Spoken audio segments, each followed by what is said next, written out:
तीन. श्री स्वामी समर्थ. नमस्कार मंडळी, मी मीना तुळसकर. आज मी तुम्हाला शेवयाचा उपमा कसा बनवतात ते दाखवणार आहे. चला तर मग बघूया साहित्य. हे शेवया, हे आडवा 2 कांदे चिरले, हे आडवे बारीक केले, बारीक करायचे, जास्त मोठे नाही ठेवायचे, बारीक करायचे. हे खोबरं, ओलं खोबरं आहे अर्धा वाट. कढीपत्ता फोडणीसाठी. टमाटे एकच आहे, हा बारीक चिरून घेतलाय. मिरच्या 5 आहेत हिरव्या. हे मटार शिजवून घेतले आहेत मी, मटार आहेत. कोथिंबीर, हे तेल, हिंग, मोहरी, मीठ चवीसाठी आणि लिंबाचा रस. हे एवढं साहित्य आणि थोडं चवीसाठी साखर. आता मी कढई तापली आहे, शेवया भाजून घेऊया. गॅस फास्टच आहे,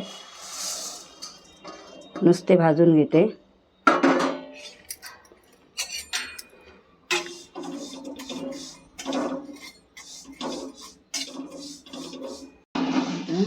हे भाजून झाले आहे शेवया. आता गॅस बारीक करून ठेवला आहे मी. आता हे काढून घेते.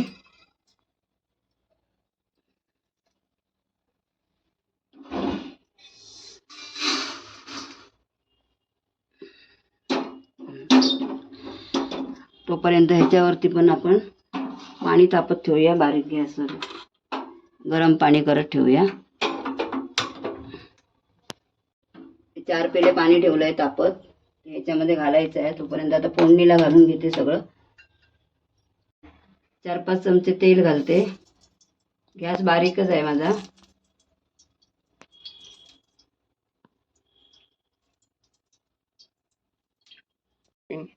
आता तेल तापलंय. आता कढीपत्ता टाकते, थोडा बारीक करून असा.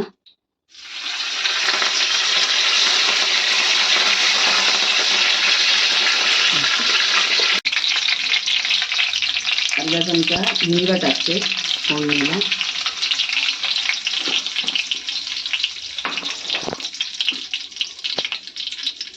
अर्धा चमचा मोहरी टाकते.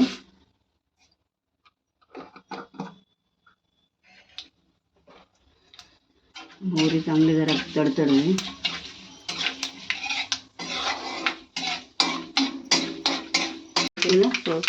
आता मी कांदा टाकते फोडणीला.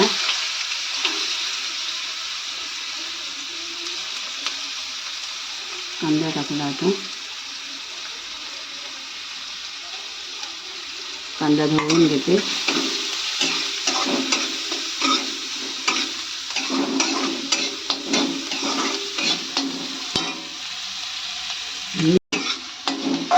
मिरच्या पण टाकते याच्याबरोबर. 5 मिरच्या घेतल्या हिरव्या मी बारीक करून. त्याच्यामध्ये हळद वगैरे नाही घालायची. 1 चमचा साखर टाकूया.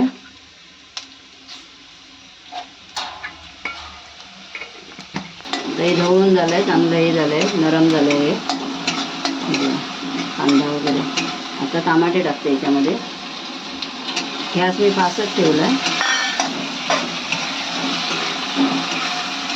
हे जरा भाजून घेऊया, चांगलं नरम व्हायचं. आता याच्यामध्ये शेवया घालूया. भाजून ठेवलेले आहेत ते शेवया. हे बघ, थोडेसे लालसर केलेले आहेत मी.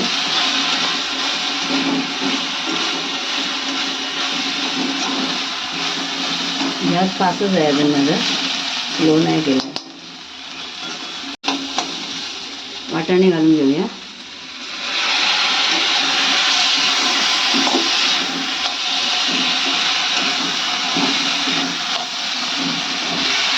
पाणी पण तापलंय ना?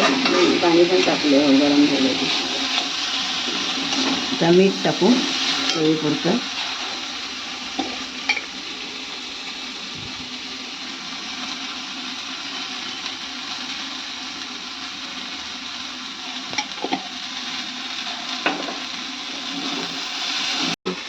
गॅस बंद करते.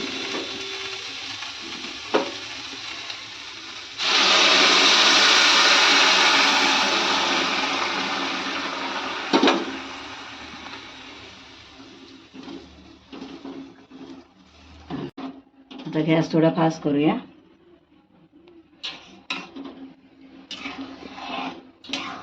हे पाणी किती वेळ मुरायला पाहिजे? मुरलं हळूहळू मुरणार ते 5-10 मिनटं. 5 मिनटं तरी लागते, 5-7 मिनटं. हे काय पाणी आटलंय. आता मी याच्यामध्ये लिंबाचा रस घालते. 1 चमचा आहे हा लिंबाचा रस. आता ढवळून घेते थोडं.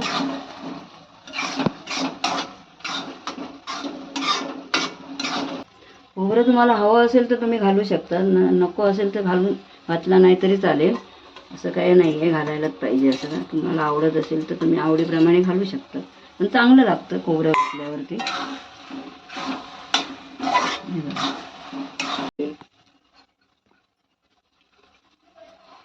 कोथिंबीर शिवरून घेऊया. हे जर तुम्हाला असं ही रेसिपी म्हणजे काय रवा किंवा पोहे खाऊन कंटाळा आला असेल, कुठे रोज रोज नाश्ता काय करायचं असा विचार असेल, तर हे आपले शेवया असले का आपण असं शिरा बनवून खाऊ शकतो पटकरून. जास्त वेळ जात नाही.